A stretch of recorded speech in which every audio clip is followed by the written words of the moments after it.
everyone, and welcome to the Psychology of Work. These series of lectures will coincide with my organizational psychology course and will enhance the learner's experience at the workplace.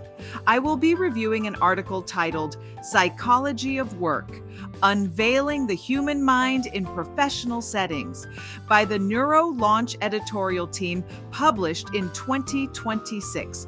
I believe that it is important for you to explore additional opportunities that will be a positive asset to both your personal and professional growth for your own success, whatever your definition of success is. In Module 1, we will cover the psychology of work, unveiling the human mind in professional settings, and what is the psychology of work and why is it important.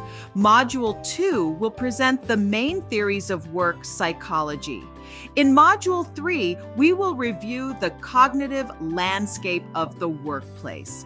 Module 4 focuses on how psychology affects employee productivity. In Module 5, we will explore the social fabric of the workplace and applying psychology in the workplace. Module 6 will present to you what healthy work psychology looks like. I think Module 7 is crucial as it pertains to stress and the worker's well-being. We will cover the heart of the matter, emotional intelligence at work, and try to answer the question, why do I feel emotionally drained after work, even when I'm not physically tired? And then, when is it time to seek professional help?